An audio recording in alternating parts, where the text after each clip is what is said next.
अस्सलाम वालेकुम नाज़रीन, आप मशाल टाइम्स देख रहे हैं और मैं हूं मीर मुदस्सिर। पिछले काफ़ी वक्त से जम्मू कश्मीर के अंदर सियासी रहनुमा हो या आम लोग हो, अगर वो 370 पे चर्चा ना करे तो शायद दिन अधूरा सा लगता है।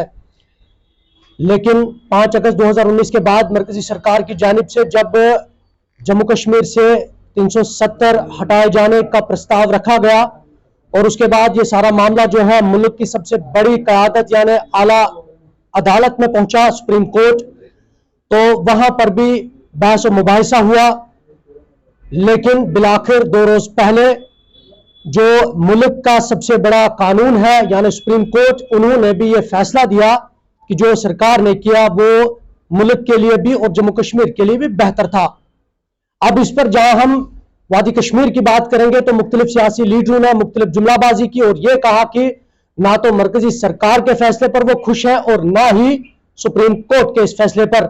उसके बाद जहां हम जम्मू का रुख करेंगे तो जम्मू में भी जहां हम कांग्रेस की बात करेंगे, पीडीपी, नेशनल कॉन्फ्रेंस और दीगर जो सियासी जमातें हैं उनके लीडरान ने भी बढ़ चढ़कर यह कहा कि यह फैसला जम्मू कश्मीर की आवाम के लिए बिल्कुल सही नहीं था और यह गलत फैसला था और इस फैसले को जल्दबाजी में लिया गया। हमारे साथ जम्मू कश्मीर यूनिट जो शिवसेना है उसके सदर हैं मनीष साहनी, इनसे हम बात करेंगे। आज 370 पर हम बात नहीं करेंगे, बल्कि मरकजी सरकार ने यह कहा था कि 370 मुल्क और जम्मू कश्मीर के बीच में जो तरक्की है उसको रोकने के लिए यह साबित रहा है, जिसकी वजह से जम्मू कश्मीर के अंदर तरक्की नहीं हो पा रही थी। हम तरक्की के हवाले से बात करेंगे मनीष साहनी जी से आज के हमारे इस प्रोग्राम में। नमस्कार। जी नमस्कार जी। सरकार ने बार बार ये कहा 2014 के बाद जब यहाँ उमर अब्दुल्ला ने रिजाइन किया, 2014 में जब फ्लड्स आए, उसके बाद जब सरकार यहाँ पर बनी तो बढ़ चढ़कर, क्योंकि बीजेपी का ये था ही पहले से मैनिफेस्टो में कि 370 हटानी है और वो ये भी कह रहे थे कि 370 डेवलपमेंट के बीच में एक रोड़ा है। मैं 2014 की अब तक की बात करूंगा, कितनी डेवलपमेंट हुई 5 अगस्त 2019 से पहले और उसके बाद की।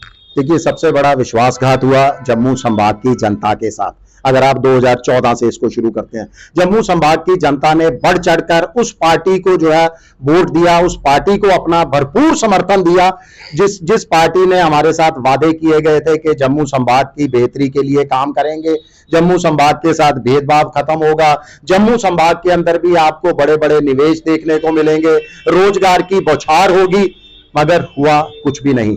तमाम लोग आज जम्मू संभाग के लोग सबसे ज्यादा अपने आप को ठगा हुआ महसूस कर रहे हैं। 2018 के अंदर सरकार गिरी, उसके बाद राज्यपाल शासन लगा दिया गया और उसके बाद की कहानी पर आप चर्चा नहीं करना चाहते क्योंकि वो भी कहानी बहुत इंपॉर्टेंट है कि 5 अगस्त 2019 को हमारे साथ क्या हुआ। हमारे से 370 निरस्तीकरण किया गया, जिसका हम तमाम जम्मू संभाग की अगर बात करूं, कश्मीर में जरूर कुछ विरोध प्रदर्शन हुए, मगर जम्मू संभाग के लगभग 99% लोगों ने बढ़ चढ़कर उसका जो है समर्थन किया। बाहर निकाले, ढोल बाजे बजाए गए, नगाड़े बजाए गए, एक उम्मीद के साथ। वो उम्मीद थी जो केंद्र सरकार ने जनता के सपनों में संजोई। वो उम्मीद थी कि अब जम्मू कश्मीर जो है विकास की राह पर दौड़ेगा। एक उम्मीद जगी थी, एक सूरज की किरण दिखाई दी थी कि शायद अब जम्मू कश्मीर के युवा जो रोजगार के लिए अपने बूढ़े माँ बापों को छोड़कर बाहर के राज्यों का, दूर दराज के राज्यों का, बड़े राज्यों का रुख करते थे, अब वो लोग जो है अपने माँ बाप की सेवा करेंगे, यहीं पर उनको जो है वो बड़ी बड़ी अच्छी अच्छी नौकरियां मिलेंगी।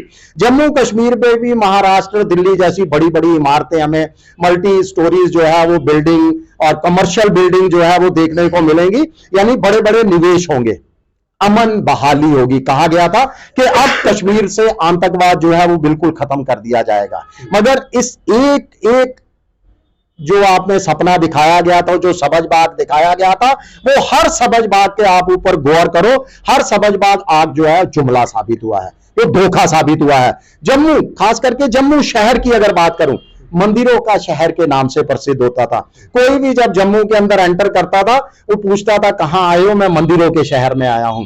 आज क्या कर दिया, मंदिरों के शहर को आपने शराब की दुकानें खोल दी हैं हर चौराहे पर, हर सड़क पर।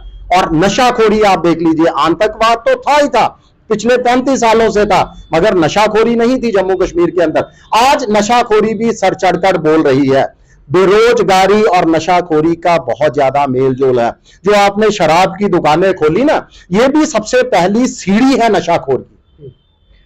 पिछले कुछ दिनों से जब हम देख रहे हैं कि आपकी बयानबाजी, जब आप आल पार्टी मीटिंग में बैठते हैं तो मुख्तलिफ बोलते हैं। आप जब 370 का फैसला आया उसके बाद आप फारूक अब्दुल्ला के खिलाफ बोले जा रहे हैं। क्या इसको ये समझा जाए कि अब आप यानी शिवसेना आल पार्टी मीटिंग का हिस्सा नहीं है? देखिए, कभी भी आल पार्टी में हमने ना तो फारूक साहब के साथ या किसी पार्टी के खिलाफ बोला। वो आल पार्टी मीटिंग, मुझे लगता है कि तमाम आपके दर्शक और कुछ मीडिया कर्मी ना कंफ्यूज हो जाते हैं। शायद गुपकार अलायंस और आल पार्टी में बहुत फर्क है। गुपकार की बात नहीं, मतलब बहुत फर्क है। अगर आपने ऑल पार्टी की बात की तो मुझे कोई भी हमारा बयान दे दीजिए, कोई भी कश्मीरी पार्टियों का बयान दे दीजिए जो उन्होंने धारा 370 की बहाली को लेकर जो है बोला हो। नहीं बोला गया, क्योंकि वो जो हमारी ऑल पार्टी की जो मीटिंग होती थी वो कॉमन मिनिमम प्रोग्राम होती थी, एक चुने हुए जनता के मुद्दों पर होती थी।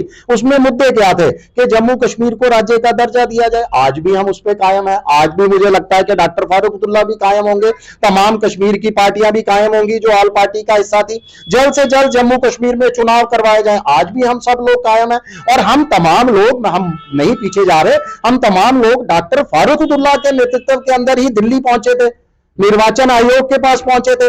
तमाम लोगों ने सिग्नेचर कर कर उनको जो है हस्ताक्षर युक्त एक ज्ञापन सौंपा था कि जम्मू कश्मीर में चुनाव करवाए जाएं। यानी जो हम ऑल पार्टी की मीटिंग करते थे उसको आप 370 के साथ, या देखिए हर पार्टी जम्मू कश्मीरी क्या पूरे देश के अंदर लोकतंत्र है, हर पार्टी की अपनी विचारधारा है। मगर जब एक टेबल के अंदर हम सारी पार्टियां बैठती हैं तो कॉमन मिनिमम प्रोग्राम पर बात होती है। वो कॉमन मिनिमम प्रोग्राम में कभी भी धारा 370 को शामिल नहीं किया गया। जो लोग आल पार्टी मीटिंग में बैठे होते हैं, जो मीटिंगें करते हैं, आप भी उनका एक हिस्सा है, जम्मू में भी और श्रीनगर में भी, लेकिन वो हमेशा से 370 को हटाने के खिलाफ रहे।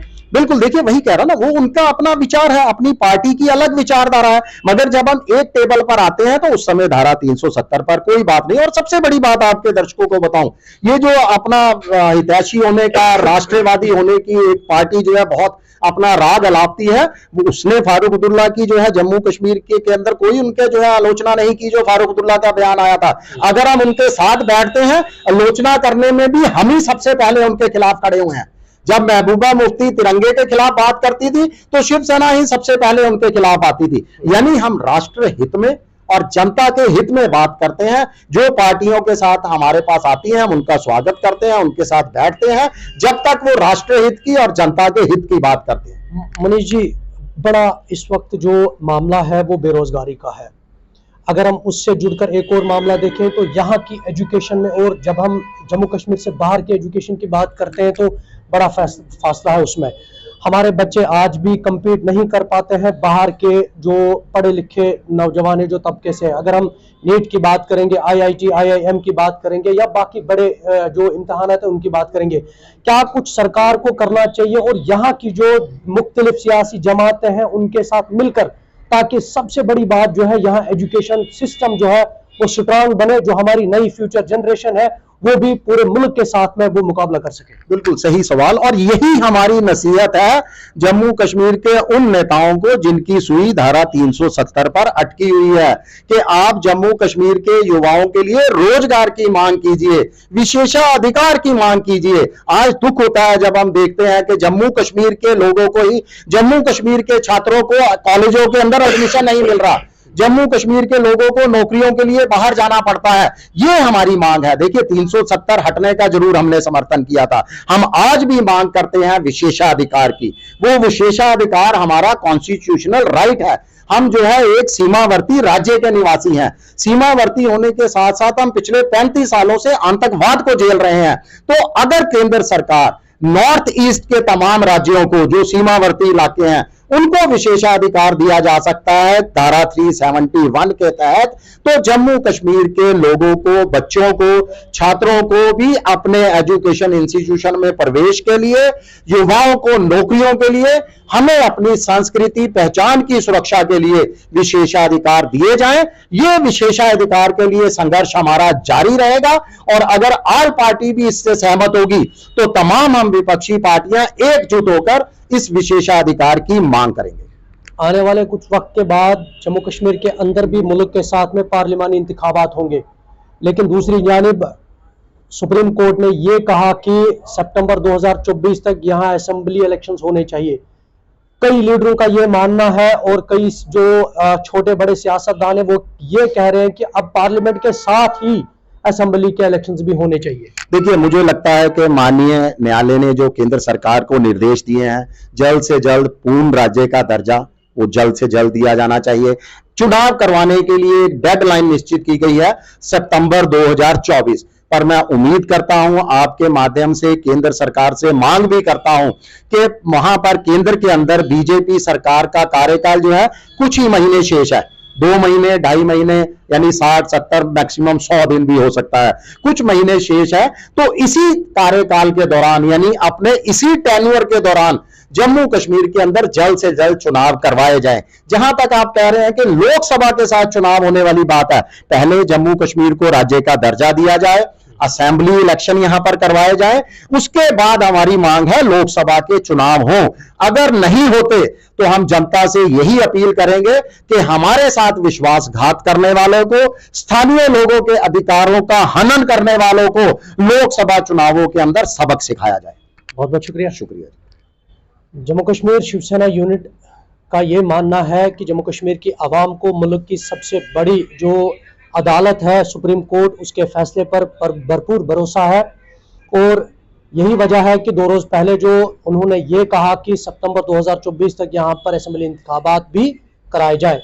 देखने वाली बात ये होगी जम्मू कश्मीर, चाहे वादी कश्मीर हो या सूबा जम्मू हो, यहाँ के जो लीडरान हैं इनका कितना दबाव रहेगा मरकजी सरकार पर कि यहाँ जल्द जो स्टेटहुड है यानी रियासती दर्जा है वो बहाल किया जाए। नए प्रोग्राम के साथ मैं मीर मुदस्सिर आपसे दोबारा रूबरू होऊंगा, तब तक के लिए दीजिए इजाजत। अल्लाह निगहबान।